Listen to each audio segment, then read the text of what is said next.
Hello, it's me, Tom, your friendly neighborhood atheist, and I'm talking about evolution again.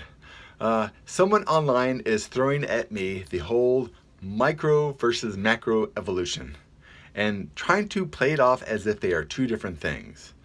Now, I've said this many times, macro and micro evolution are indeed the same thing when you talk about evolution. It's the same process. The only difference is time. Or number, really. Microevolution is a short number of generations, macro being a large number of generations. And I'm trying to explain that we can see evolution over large periods, but it's much harder to see evolution in small periods. Strike that. Reverse it. This way, please. Because each generation looks pretty much identical to the preceding generation. Every parent or every offspring looks pretty much the same as a parent. Now, I use it as an example, wolves. And we all agree that dogs evolved from wolves, correct? We can agree on this, yes. We have lots of different dogs. So I brought up the Yorkshire Terrier, little tiny dog. And that looks like a wolf like nothing. I mean, it doesn't need a haircut. I mean, it doesn't shed, it needs a haircut, like some of us, need haircuts. It's a little tiny thing. Looks nothing like a wolf, correct? But we all agree that Yorkshire Terriers evolved from wolves. And if you look at a Yorkie and its parents, and its parents and its parents' parents, and if you go back through the generations, you'll see no difference between the parent and the offspring. But eventually, the parent will be a wolf. We can agree on this, yes? And we've got Yorkies, and we have Great Danes and Bulldogs. And we have a wide variety. I mean, look at the Dachshund. We have a wide variety of dogs that evolve from wolves. We can all agree on this, yes? And each of these animals, which are very, very different from a wolf, if you go back all the generations, eventually you'll come to a wolf. But each generation will look pretty much like the generation that came before it. Now, this is true with humans. I mean, you never hear anyone say, if dogs evolved from wolves, then why are there still wolves? Because we know the answer to that question. But what do you hear? If we evolved from monkeys, then why are there still monkeys? Well, it works the same as it with wolves. Monkeys and apes, of which we are one, we are the naked ape. Even my daughter, who's only 8, she knows this. We are an ape. And monkeys, we evolved from a common ancestor, kind of like dogs did with wolves. They weren't monkeys and they weren't apes. They didn't look like us. But if you go back each generation, they'll look just like their parents. And eventually you'll come to something that looks nothing like a human.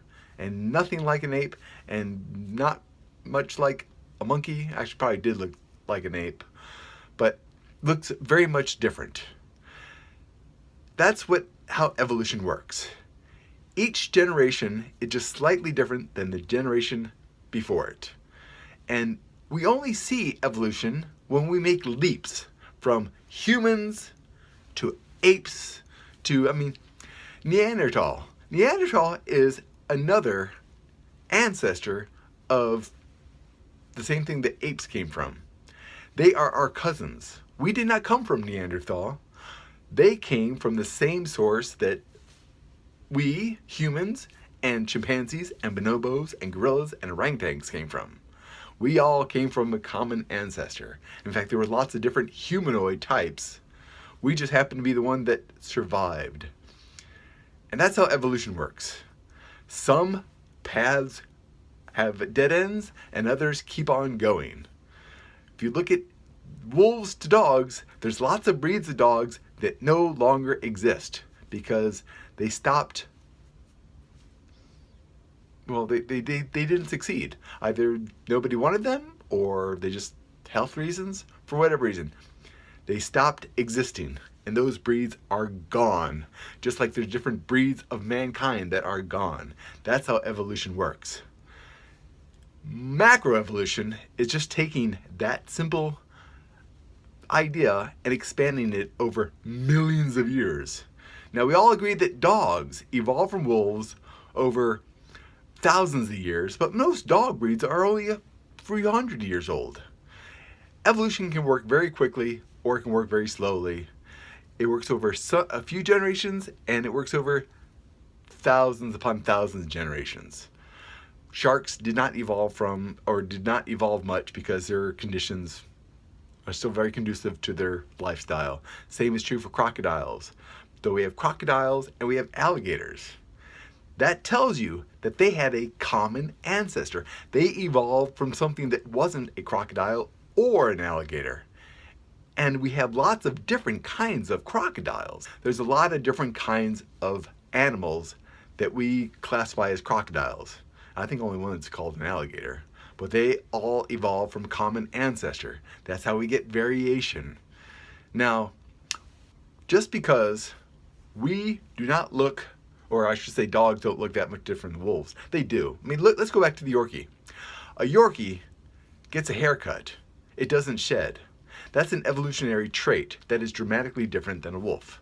Its size is dramatically different than that of a wolf. A Great Dane, its size is dramatically different than a wolf.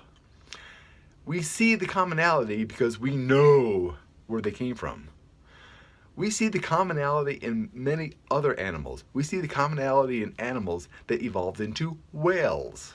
We see the commonality of animals that evolved into giraffes and elephants. I mean, we all agree that the woolly mammoth existed.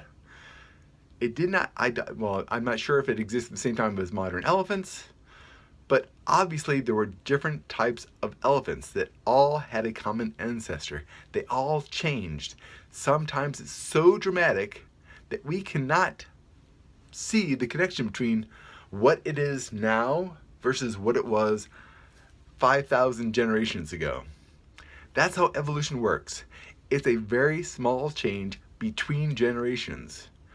Microevolution is a time period where we can kind of see that happening. Macroevolution is just such a wide span of time and a huge number of generations that it's almost impossible for us to see it. Though we get bits and pieces through the fossil record. Now, people make the bullshit argument, you never saw a dog give birth to a cat, because it doesn't work that way.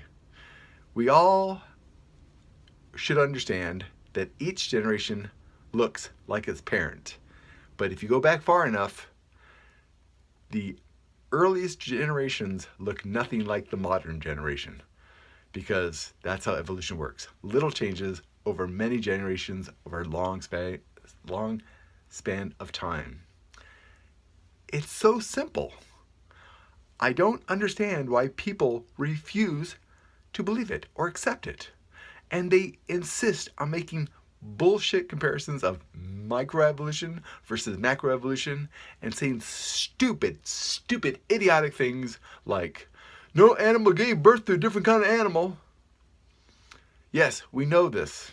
We've been telling you this for hundreds of years. I mean, Darwin,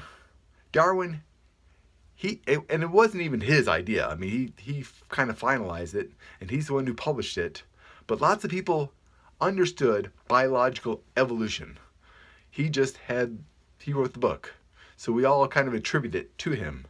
But he predicted things that we later found to be true. Things that he could not have possibly have known in his time period. He did not have the technology to know these things. And yet he was able to accurately predict things. Because the evolutionary process is predictable. And that's why we know it to be true. Evolution is true. Yes, it is a theory. It is a scientific theory. A scientific theory is something through observation and testing and just research have been shown to be true. Gravity is a theory. Electricity is a theory. Germ theory. I mean, people get a flu shot every year because viruses evolve. The flu virus evolves every year. You get a different shot. If evolution were not true, you wouldn't need a flu shot every year. Just evolution is true. It is true.